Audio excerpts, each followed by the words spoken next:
ดีพี่น้องปองป้ายมันนี้ว่าตู้สิฟ้ามากินข้าวเปียกเนาะพี่น้องเนาะเอามากินข้าวเปียกแซ่บถวยบักใหญ่เดี๋ยวเนาะเดี๋ยวว่าอันนี้เนาะเอาสิฟ้าไปตอนนี้ก่อนเนาะเอาไปเบิ่งขั้นตอนเฮ็ดเนาะ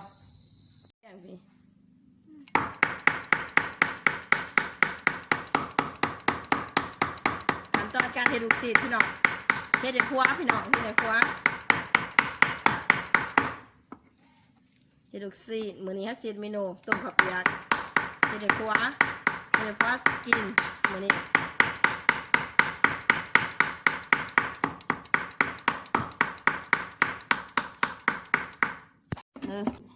เฮ็ดแซ่บๆนัวๆโดด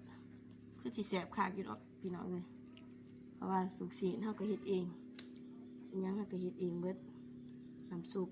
ใส่ๆเนาะเอามาเบิ่งนี่เนาะปั่นลูกศิษย์มาทายโอ้น้ำซุปนี่นัวๆเลยเนาะมีโขยน้ำมีหยังน้ำใจผัวอยู่ผัวฝากไว้ว่าให้เฮ็ดต้มน้ำซุปโขยแล้วก็มีลูกศิษย์เนาะนี่ลูกศิษย์ได้หน่วยอันยาอยู่มีแต่ว่าถาเบิ่งตอนต่อไปเนาะว่าน้ำซุปเมียเฮ็ดให้ผัวกินนี่มันสิแซ่บซำใดมันสินัวซำใดเนาะถ้าเบิ่งคลิปตอนกินเนาะบัดนี้พี่น้องหอดขั้นตอนกินเนาะพี่น้องจะแซ่บพี่น้องโคยบักใหญ่พี่จะกินเบิดได้บ่น้องพี่น้องเนาะพี่โคยบักใหญ่พี่เส้นข้าวเปียกเนาะพี่น้องจะแซ่บขนาดมีบักแตงบักทั่วบักสู้ผักสู้เนาะมีแก้วสินดาพี่น้องแซ่บๆมันนี่แซ่บๆมีแก้วนี่มาจะมาปรุงนะพี่น้องเนาะแซ่บๆพี่น้อง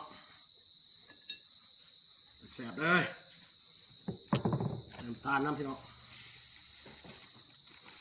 เห็ดบักพริกซีเผ็ดๆนะพี่น้องเดี๋ยวพริกเกี่ยวแซ่บพี่น้องแซ่บกินตอนมื้อเนาะเพราะไม่เตะต่อพี่น้องโอ้ตัวสว่างไม่ได้พี่น้องแซ่บดูพี่น้องมาเด้อกินน้ำกันนะพี่น้องยำแรกบรรยากาศยำแรกอย่างมือแน่แล้วพี่น้องเนาะกล่องเขาก็ยี่ห้อบดีแน่โอ้แซ่บเลยโอ้แซ่บลูกศิษย์ไม่อยากเห็นหายลูกศิษย์เองพี่น้อง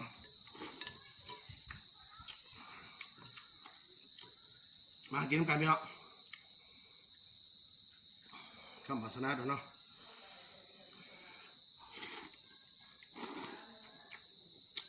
แซ่บ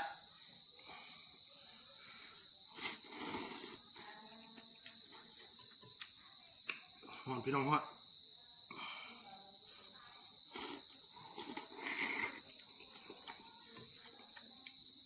โอ้มันกินเบอร์เดอร์บอลเนาะ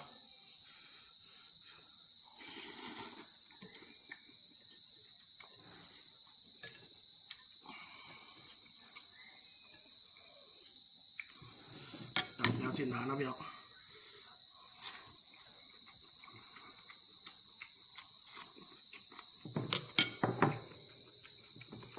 โอ้ยพี่น้องโอ้ย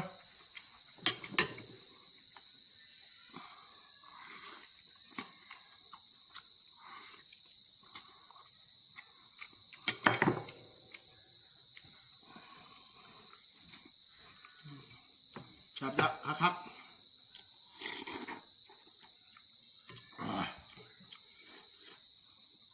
หมวยน้องกีบเพิ่งนะพี่น้องเนาะหมวยมีละนะมีแต่เบียดเหมือนนี้มาแสบๆกัน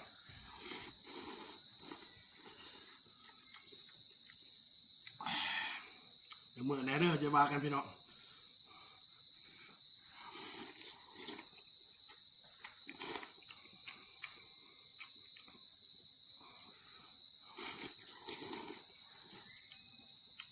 นี่ลูกศิษย์เฮ็ดเองเนาะ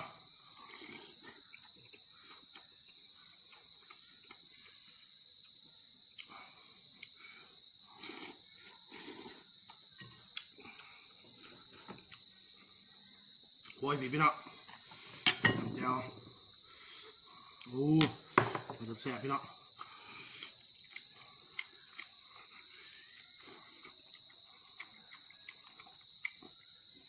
ไล่อยู่ในป่าพี่น้อง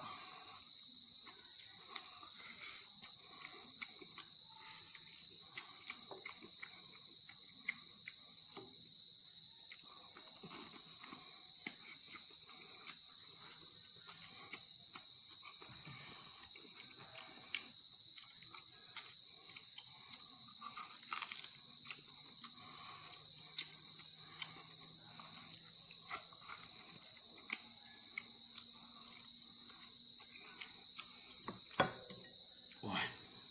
แซ่บแซ่บทั้งหอนทั้งเพชรพี่น้องเอ้ยทั้งหอนทั้งเพชร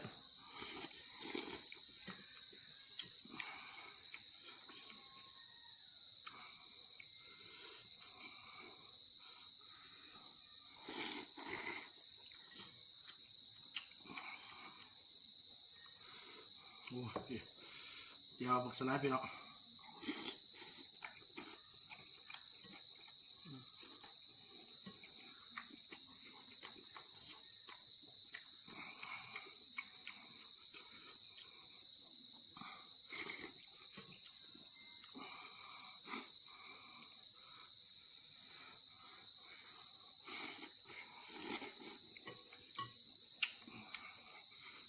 ง่ายไม่ออกด้วย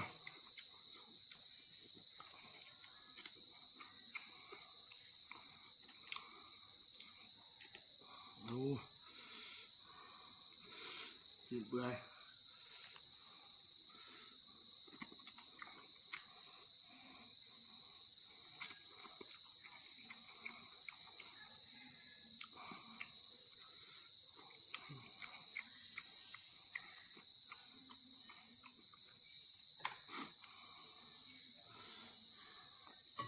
เดี๋ยวแซ่บนะมาเริ่มกินกันเด้อ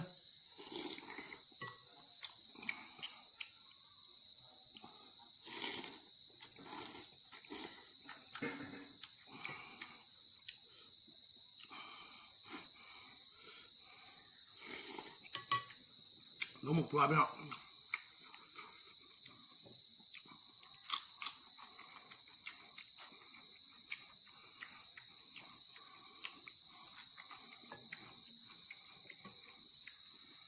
แซมกันเด้อ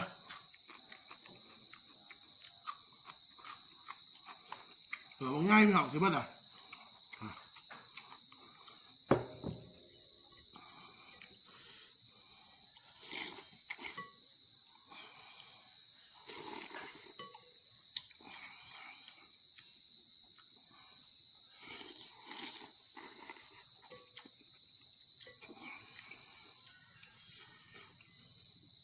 สิ่งพี่น้อง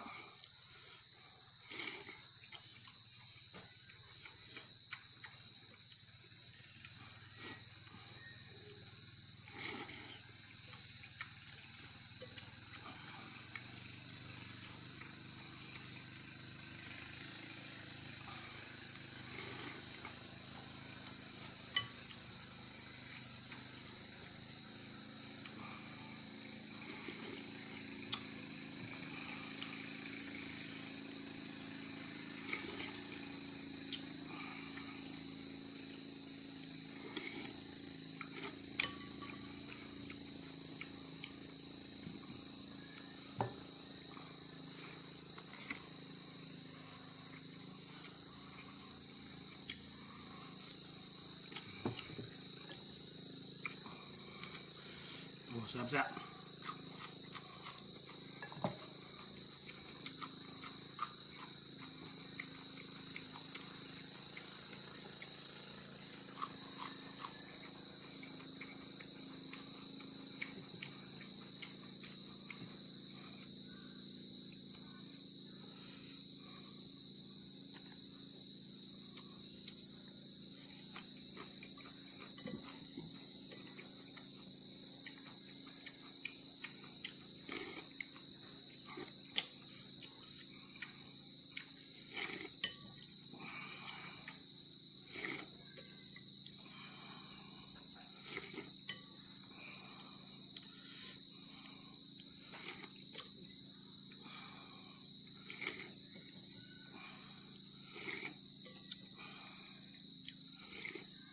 เบิดได้พี่น้อง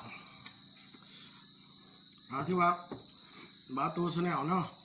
ขอฝากติดตามกดไลค์กดแชร์เลยเด้อแล้วรับติดตามเนาะพี่น้องเนาะเพื่อเป็นกำลังใจให้เราเฮ็ดคลิปต่อไปเนี่ยเอาตอนนี้ครับเบิดได้เนาะขอบใจ